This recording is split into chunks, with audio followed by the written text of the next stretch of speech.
O nosso fórum vai trazer um assunto que é muito sensível às empresas instaladas no Rio de Janeiro, mas também em outros estados. O tema agora são os créditos de ICMS acumulados, soluções atuais e planejamento para a reforma. Este painel será moderado pela sócia do escritório Matos Filho, doutora Alessandra Gomensoro, juntamente com os painelistas Guilherme Braga Moreira, José Guilherme Costa. Sejam muito bem-vindos.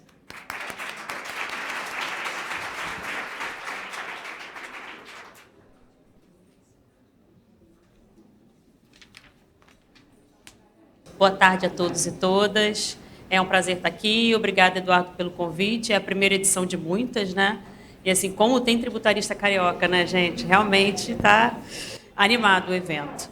E assim, a gente ficou com uma tarefa ingrata depois desse painel, porque assim, é bom, a gente estava comentando lá atrás, assim, é realmente uma terapia em grupo, porque todo mundo aqui está passando pelas dores e os desafios dessa reforma tributária, né? Eu sempre falo, gente, por que não esperaram eu me aposentar? Era só isso que eu queria, era tanto tempo para sair a reforma, era só esperar mais uns aninhos. Mas o Edu deu uma tarefa difícil aqui para a gente, de falar sobre crédito acumulado de ICMS no Rio de Janeiro, né? E a gente sabe que o Rio de Janeiro é um estado peculiar, né? A gente tem aí, né, para você poder utilizar um crédito acumulado de ICMS, você tem que ter, né, a vontade do poder público, né, de viabilizar aquilo. Por quê? Porque vai deixar de entrar receita no Estado. Então, assim, naturalmente, ele vai ter uma perda, mas se ele vê isso como uma perda, ele nunca vai permitir a utilização de crédito acumulado de ICMS. E a gente sabe que o Rio de Janeiro né, a gente vive aqui, a gente sabe a emoção que é, né? A gente teve aí, né, a possibilidade de ter um novo FOT, né? Não vou nem entrar nessa polêmica, mas assim, o ânimo é esse, o ânimo é de arrecadar, o ânimo não é de deixar de botar para dentro uma receita e permitir aos contribuintes utilizar o crédito acumulado de ICMS. Então, assim, existem, né, no Rio de Janeiro especificamente, decretos e programas específicos para a utilização do crédito, seguindo até a linha, né, das citações de musicais aqui. Eu tinha falado com você, para mim isso aí é que nem caviar, né? Como diria Zeca Pagodinho, nem cavi nem comi, eu só ouço falar. Aí a minha cliente hoje falou no almoço, não, cabeça de bacalhau. Eu falei, gente, quanto apelido maravilhoso. Mas eu acho que tem esperança e o nosso papel aqui é que a gente traga, né, em termos práticos, as nossas experiências, o que a gente viu no Rio de Janeiro, o que a gente tem visto em outros estados, que pode, né, ser um caminho para o Rio de Janeiro. E nós, né, como atuante nesse mercado, e acho que, né, todo carioca tem amor à cidade, a gente tem que lutar por um Estado mais forte, por uma economia mais pulsante, e a utilização de crédito ICMS ela tem esse papel. Porque se a gente tiver indústrias, né, exportadores, que não querem ficar aqui, né, porque você não tem um Estado que joga junto mesmo, né, que cria oportunidade de você, né, não ter um acúmulo de crédito e você poder utilizar isso de uma maneira que seja eficiente, né, e tanto para o Estado quanto para o contribuinte. Então, existem, né, decretos desculpa, e programas específicos que prevêem a possibilidade da utilização do crédito no Rio de Janeiro, né, via, por exemplo, investimento em projetos de infraestrutura, ou quitação de débitos tributários próprios ou de terceiros, ou transferência de créditos para fornecedores. Mas é o que a gente sempre fala, né? Isso tudo depende de uma canetada. Não basta a gente ter a vontade, a empresa ir lá pleitear a utilização do crédito, você depende que o governo tenha esse ânimo, né, de chegar junto, de negociar, de chegar num bom termo, de falar, não, ó, esse é o crédito, vou permitir a sua utilização. E esse é mais um desafio, né, porque você apresenta o pedido para a utilização do crédito e você sabe que você vai passar ali por um escrutínio do seu crédito, né? E muitas das vezes você está expondo, né, informações que podem até, em último caso, levar a uma autuação. Então, não é uma coisa simples, banal, é um processo delicado que requer estratégia, mas que a gente está tentando trazer aqui que há esperança, a gente assim, tem meios da gente conseguir, a gente tem que contar que o governo vai, né, a gente tem que ir ao governo pleitear a utilização dos créditos ICMS antes da reforma mesmo, depois a gente vai falar período pós-reforma, todo mundo já comentou em painéis anteriores a questão dos 240 meses, depois a gente vai falar. Mas eu acho que a ideia aqui é realmente trazer, né, em termos práticos, né, qual é a experiência. E aí o Braga vai trazer aqui um case que eu acho que, quando eu comentei, né, no almoço sobre né, o caso da Térnio, eu acho que isso dá um refresh, assim, sabe? A gente tem um caminho, a gente pode não morrer com esse saldo acumulado de CMS e tem um caminho para seguir. Então, vou passar a palavra para o Braga. Obrigado, Alessandra. Boa tarde a todos e a todas. Queria agradecer ao Eduardo, que eu não estou vendo daqui. Estou vendo o Eduardo. Obrigado pelo convite. Pode tirar. E parabenizar a organização do evento, os patrocinadores, os apoiadores. Você vê que a primeira edição já é um sucesso, já, né? Logo na primeira edição é algo realmente de se louvar. Então, parabéns. Eu acho que é um ambiente que, como a Alessandra disse, visa melhorar o ambiente de negócios no Rio de Janeiro. Você vê aqui aquele primeiro painel do dia, né, do Eduardo, tanto de empresas fortes que a gente tem aqui no Rio, com representatividade nacional e internacional. Está tendo uma intermitência aqui.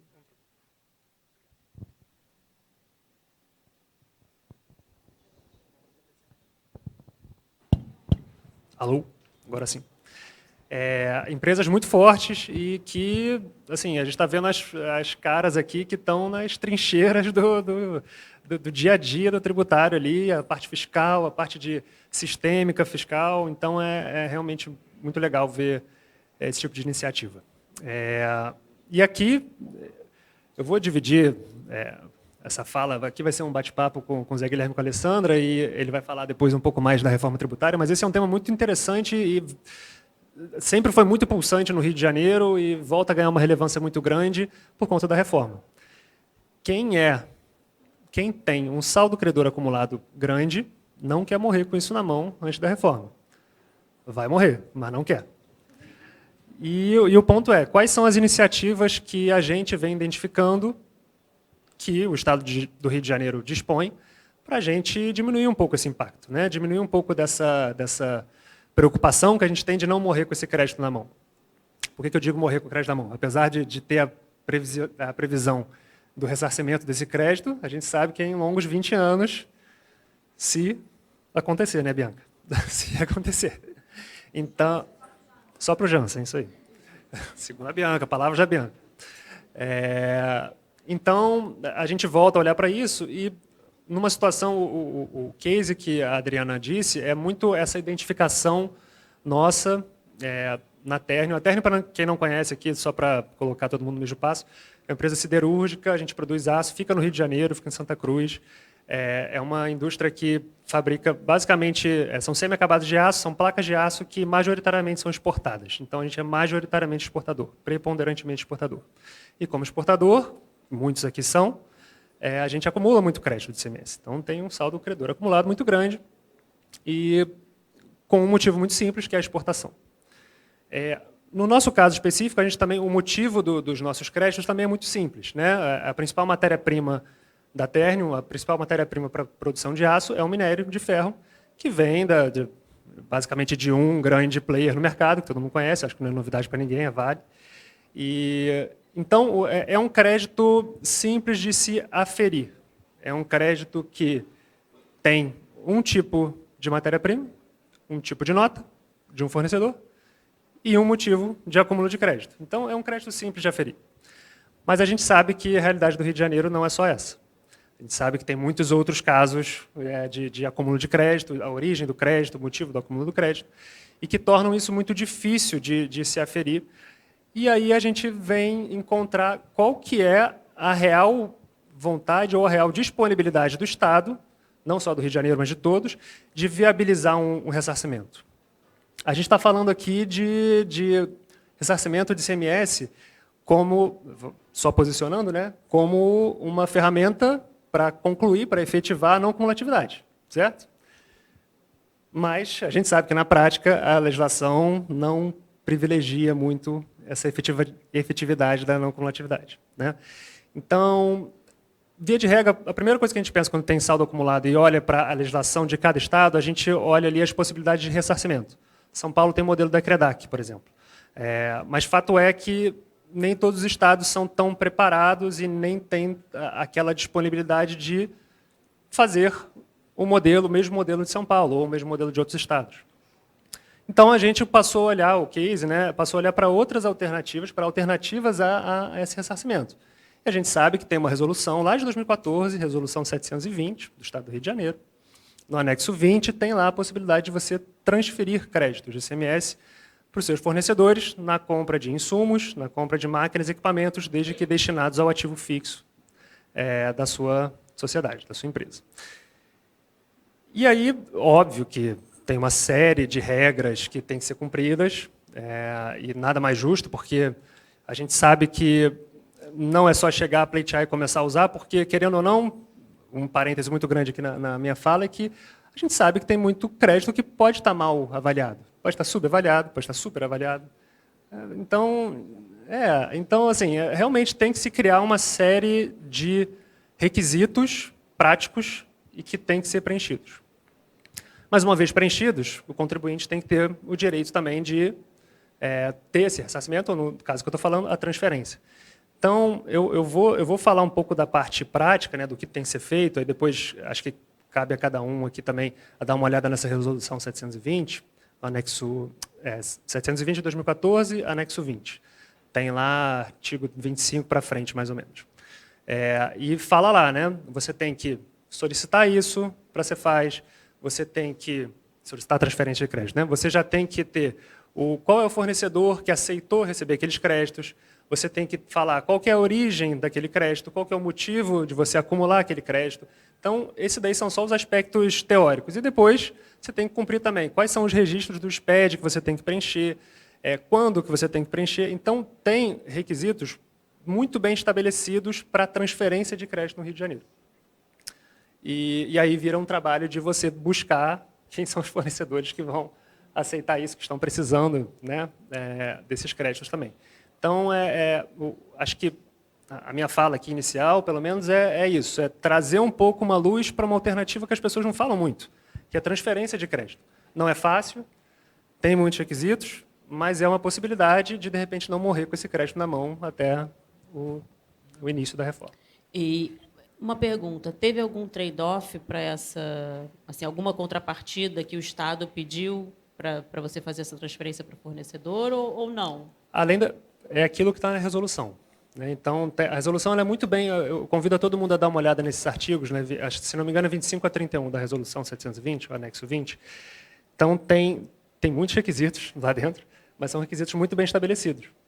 E obviamente, que isso tem que passar por uma análise de viabilidade do Estado. O Estado vai, obviamente, avaliar se aquele seu crédito é bom ou não.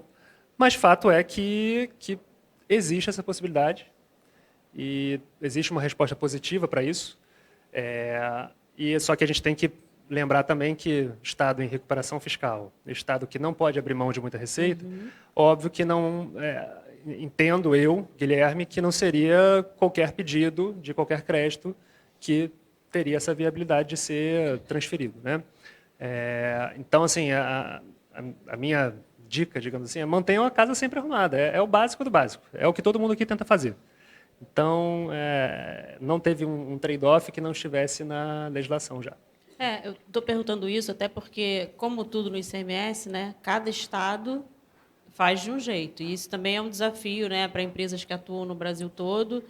A gente vê lá no escritório, tem estado que aplica deságio no crédito para transferência para fornecedor. Não foi o seu caso, por isso o motivo da pergunta. Aí, um parêntese nisso. O Estado não aplica, o Estado, né, segue exatamente o que a resolução está dizendo. Óbvio que a negociação de fornecedor para fornecedor aí já é uma negociação financeira que foge à parte de transferência de créditos mesmo, mas é uma negociação financeira com o fornecedor. Pode ser que tenha um fornecedor que peça ali um deságio, um fornecedor que não, que aposta na parceria. Então, esse trade-off ele até pode existir com os fornecedores, mas com o Estado é simplesmente seguir os requisitos da resolução. E Porque assim, a experiência que a gente tem, especialmente com outros estados, é isso, né? Você tem que ter tudo muito organizado. Isso é uma coisa que a gente fala muito, né? Às vezes os clientes chegam com uma planilha com 1000 abas, um monte de colunas, e você fala, peraí, você tem que fazer uma estratégia, né? No seu caso, como você falou, o crédito é fácil de ver, né? Não é uma coisa complexa. Mas se você tem um monte de fornecedores, você acaba tendo uma complexidade maior. E eu acho assim, ICMS, o maior tema de discussão é direito a crédito, né? Então, assim, você vai nos tribunais aí administrativos, as discussões são em relação a isso. Então, é o tema. Então, você vai lá, foi o que você falou, você apresenta lá, primeiro, apresenta uma série de documentos que, às vezes, você está abrindo coisas que, né, vai ficar ali à mercê da interpretação. Então, tem que ser um material muito bem apresentado, muito bem municiado de documentos, muito bem detalhado, porque vai passar por uma auditoria. Você pode abrir uma fiscalização. A gente teve uma situação de um cliente no Sul que ele já tinham apresentado, né, o pedido com muita documentação, informações, e tinha uma questão lá de direito a crédito que ele entendia que era isento. E aí levou uma autuação de 100 milhões. Assim, esse tinha, o risco, né? Tinha uma margem para interpretação aí. Uma né, margem para interpretação, então é assim, não sei se dificulta. vale a pena ir atrás. Ou casos como no Paraná. No Paraná, você até tem o seu direito à utilização do crédito reconhecido e homologado, mas aí depois o Estado fala assim, tá bom, mas com base na minha lei de responsabilidade fiscal, você só pode usar, reconheci 50 milhões, mas você vai poder usar 50 mil. É nesse nível. Então, você tem os desafios, mas eu acho que é isso. O Rio de Janeiro tem suas peculiaridades, né, de ser um estado, né, que não quer abrir mão de receita, muito pelo contrário, quer arrecadar mais. Mas acho que tem, né, os caminhos, mas a gente tem que pensar de forma muito estratégica quando for fazer isso. E aí eu queria pedir para o Zé dar a sua contribuição aí com uma visão da Vibra, né, que tem uma atuação além Rio de Janeiro, sobre essa questão da utilização do saldo do ICMS. Legal. Boa tarde a todos, pessoal. Obrigado, Pontes, aí, pela oportunidade de estar aqui. Eu não estou vendo Pontes agora, mas com certeza está por aí. Obrigado pela oportunidade de a gente conversar. Eu sou advogado da Vibra Energia. Eu venho aqui para compartilhar com vocês algumas experiências. Não falo, como o Pace muito bem colocou, não estou falando exatamente em nome da companhia. Estou dividindo algumas experiências e falando com vocês como estudante e como cidadão. E aí, começando do começo, eu estava entre o cinismo e a esperança, então vou tentar começar do cinismo e terminar na esperança para fazer jus ao multicitado Jansen, né? Começando do cinismo, pessoal, a gente verifica, por exemplo, na Lei Complementar 87 de 96, diversas promessas que nunca foram cumpridas. O artigo 33 da Lei Complementar é aquele que previa o seguinte, você vai ter crédito do insumo, mas daqui a 2 anos. Aí, quando passava 1 ano e 11 meses, não, vamos jogar mais para frente? Jogaram tanto para frente que agora a norma vai ligar em 2033, quando você não vai ter mais o ICMS. A gente vê também ali, na Lei Complementar 87 de 96, o artigo 10, que te permite que, quando você faz o pedido de crédito e ele não é apreciado em até 90 dias, você pode tomar em conta gráfica. E os estados promovem o máximo de recortes possíveis sempre a essa norma, inviabilizando que você use o crédito dessa maneira. Aí você vai no artigo 25, que também é aquele que permite, a toda evidência, não é nem transferir para o terceiro, não, Guilherme. Você transfere entre os seus estabelecimentos o crédito. E diversos estados dizem que isso é uma norma de eficácia limitada que demanda regulamentação. Ele não regulamenta, você não transfere o crédito. Então, o meu ponto é claro que nós temos que trabalhar para uma legislação melhor, mas tem que ter um trabalho também para o cumprimento das promessas já contidas no texto normativo. Então, me parece que esse é o primeiro desafio. Tentar, ainda que seja via judiciário, buscar a implementação dessas promessas que já constam em norma. A realidade, a Alessandra comentou, o Estado do Rio quer arrecadar. Todos querem. Todos, absolutamente todos. O Estado do Rio de Janeiro, eu queria que fosse como quando o governador estava para buscar a reeleição. Ele apresentava os gráficos, estava tudo azul, bicho. O caixa do Estado estava uma beleza. Agora passou esse tempo e ele vai triplicar o FOT. Há explicações razoáveis para isso. Não se pode negar.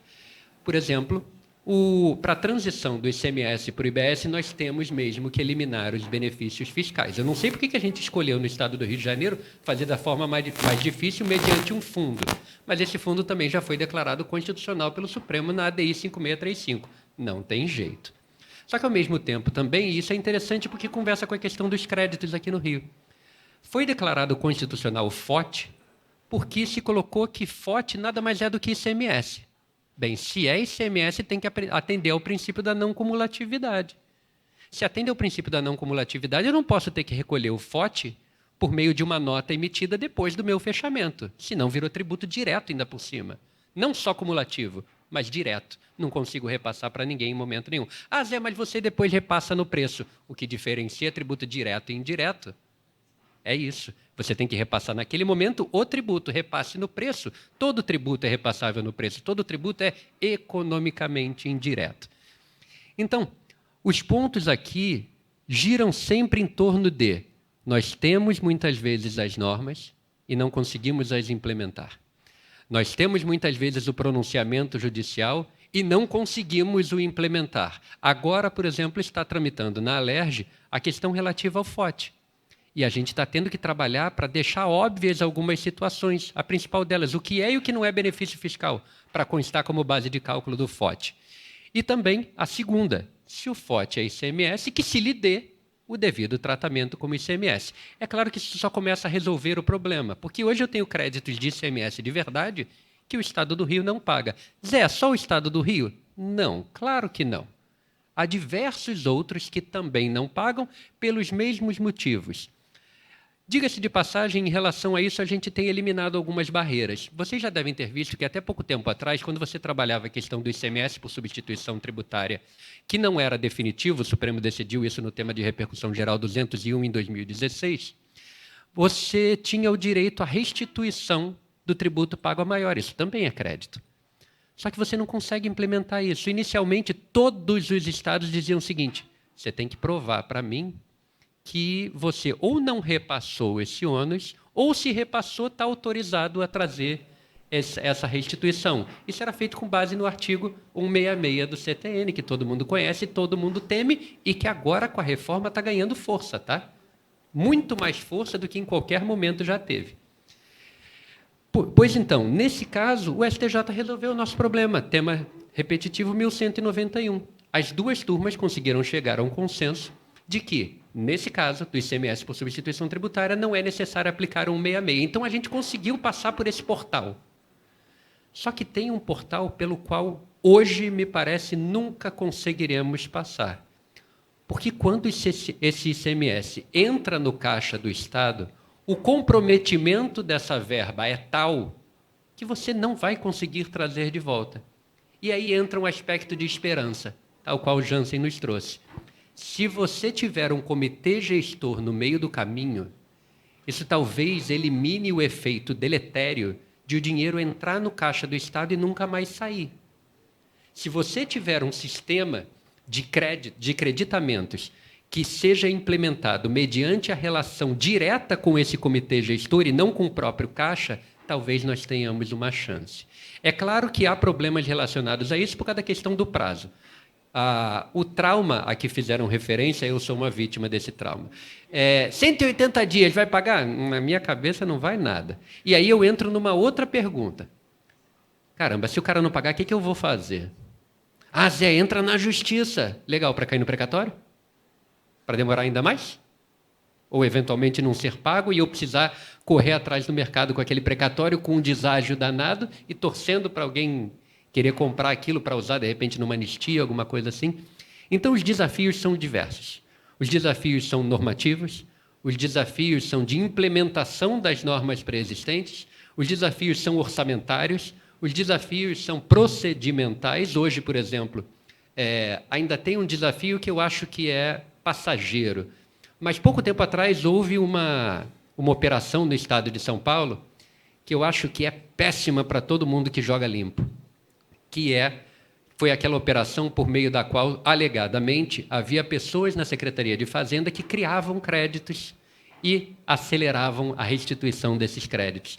Isso mostrou, no mínimo, aqui não estou acusando de ser procedente ou improcedente a alegação, mas isso mostra, no mínimo, que nós temos uma crise de governança nos estados no tratamento desse ponto. Até agora só falei da parte ruim, mas eu aprendi, inclusive nas aulas com a minha professora Bianca Xavier, que num Estado democrático de direito, o poder emana do povo. O poder é nosso. Se alguém vai vir para resolver isso, não vai ser amanhã, não vai ser outra pessoa. E aqui citando Barack Obama. Se a gente acha que tem uma injustiça e que tem que corrigir essa injustiça, olha para o espelho que você vai achar o responsável e o cara capaz de resolver isso. A hora de corrigir injustiça é agora. Nós somos aqueles pelos quais nós estávamos esperando. Se a gente quer a mudança, a gente tem que se levantar, buscar e fazer. Nada de vitimização. Ah, porque passou a reforma assim. Levanta, vai conversar com o teu representante, com aquele cara em quem você votou. Se você tem uma empresa grande, tenta trabalhar unido com o teu time de relações governamentais. E o que eu estou falando não é experimental, o que eu estou falando não é uma esperança fútil.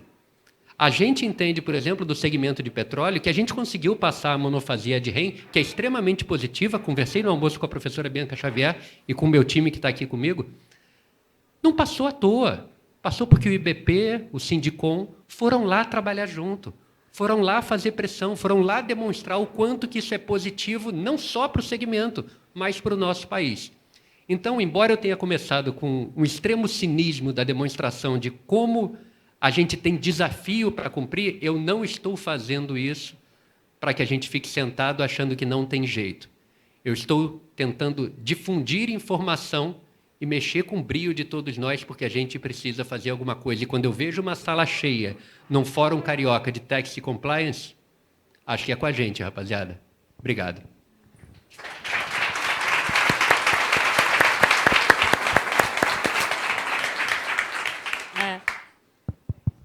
Acho que... Gostei do discurso inflamado, hein? Eu acho que é por aí mesmo, porque assim, a gente é muito traumatizado, como vocês falaram no painel anterior. Então, é muito difícil a gente acreditar que vai ter um ressarcimento em 240 meses, que é em 240 meses, não puseram 20 anos para enganar a gente, né? Mas é em 240 meses, vai ter perda de valor da moeda. Quem que sai ganhando? Qual vai ser o crédito? Né? A gente vê o tempo todo, na esfera estadual, na esfera federal, a gente pleiteia um crédito, daqui a pouco o crédito volta desse tamaninho. A gente sabe como é difícil, então a gente é muito traumatizada. A questão dos 180 dias, né, tem toda essa questão anterior, que você pode ter um descasamento da operação, né, porque você depende do seu fornecedor emitir a nota, pagar o tributo para você ter o crédito, e se ele não pagar, você não tem o crédito, e os 180 dias... Então, assim, tem muito mais coisa envolvida. Mas eu concordo, eu acho que nós somos as pessoas que têm que se posicionar e falar. A hora é agora, é depois, é sempre, né? Porque é isso, a gente vai estar sempre buscando. É isso que você falou, né? Você tem as normas, mas as normas não são implementadas. Falta regulamentação, tem sempre uma questão. Mas é isso, a gente ir atrás e buscar que seja implementado, né? Que a reforma realmente venha para melhorar a nossa vida, para simplificar, para que a gente tenha uma não cumulatividade, né, plena mesmo, que a gente possa acreditar nisso. Queria ouvir o Braga um pouco a respeito da sua visão sobre a reforma tributária. Não vai ficar quietinho aí, não. Tá, Alô, alô? Então, reforma tributária. A gente estava falando disso no almoço hoje, né? Vou só restringir aqui o assunto do ICMS, porque senão a gente vai devagar muito. Mas, com relação a acúmulo de crédito, vai continuar acontecendo, mas vai ter uma facilitação na recuperação desse crédito. Né? Pelo menos na operação de quem é exportador hoje, você não vai mudar a sua operação por causa da reforma. Você vai ter, de repente, um pouco facilitada e uma viabilidade maior de você recuperar aquilo que você acumula de crédito ICMS em menor tempo, por conta dos 180 dias, né, que vem na lei complementar. Mas eu vejo também que a linha de chegada está chegando e eu estou chegando com um caminhão enorme agarrado nas minhas costas e que, assim que eu passar a linha de chegada, todo esse caminhão vira um custo muito grande.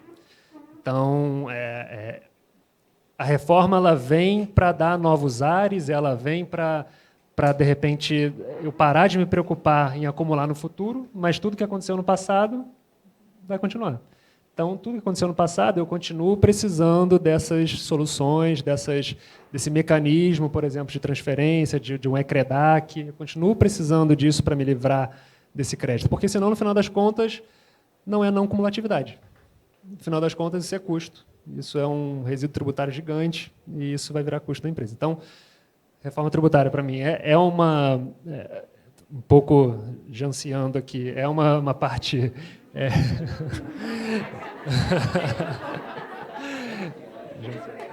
É um pouco esperançoso no sentido de que vai estancar a sangria, mas a sangria que ficou para trás eu vou ter que ainda resolver de outra forma.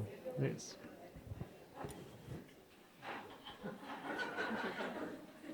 Desculpa, Jansen.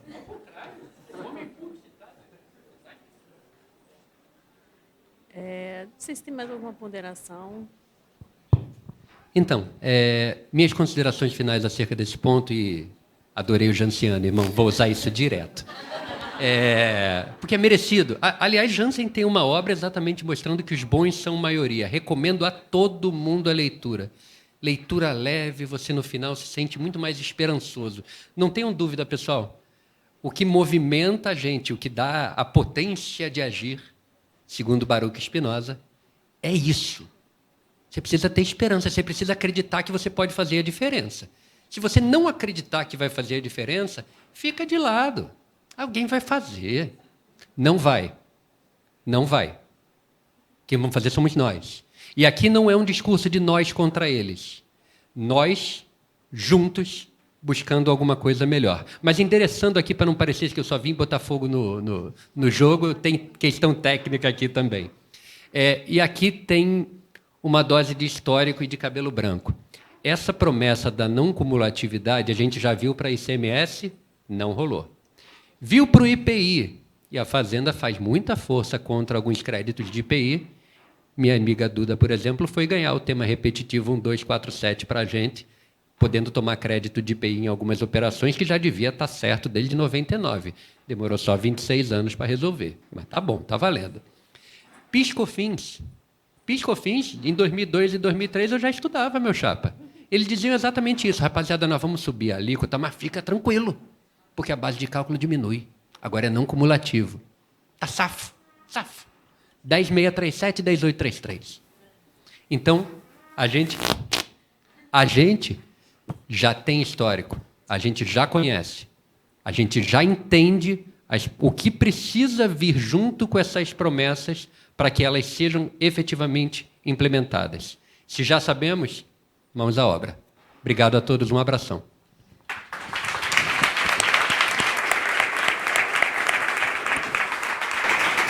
Acho que depois dessa a gente não precisa falar mais nada. Eu acho que é isso mesmo, né? Eu acho que estamos aqui num momento de motivacional, porque se a gente não acreditar e realmente se a gente não pensar, né, em poder público junto com contribuintes, né, aquela história de que meu sócio Quiroga fala de matar a galinha dos ovos de ouro, gente, a gente tem que lutar. E porque isso tudo, no final, é um país melhor, né? Não é só a nossa vida profissional e nossos cabelos brancos, que a gente não aguenta mais, tem 240 páginas para ler já, né, de emendas aqui. Então, é que a gente tenha realmente essa gana de ir atrás do que é o correto, do que está na legislação, exigir a sua aplicação, seja, né, administrativamente ou no judiciário. Então, acho que é essa a nossa mensagem. Obrigada a todos. Agradecemos aos painelistas pelo conteúdo apresentado. Peço que se posicionem para o registro fotográfico, por gentileza.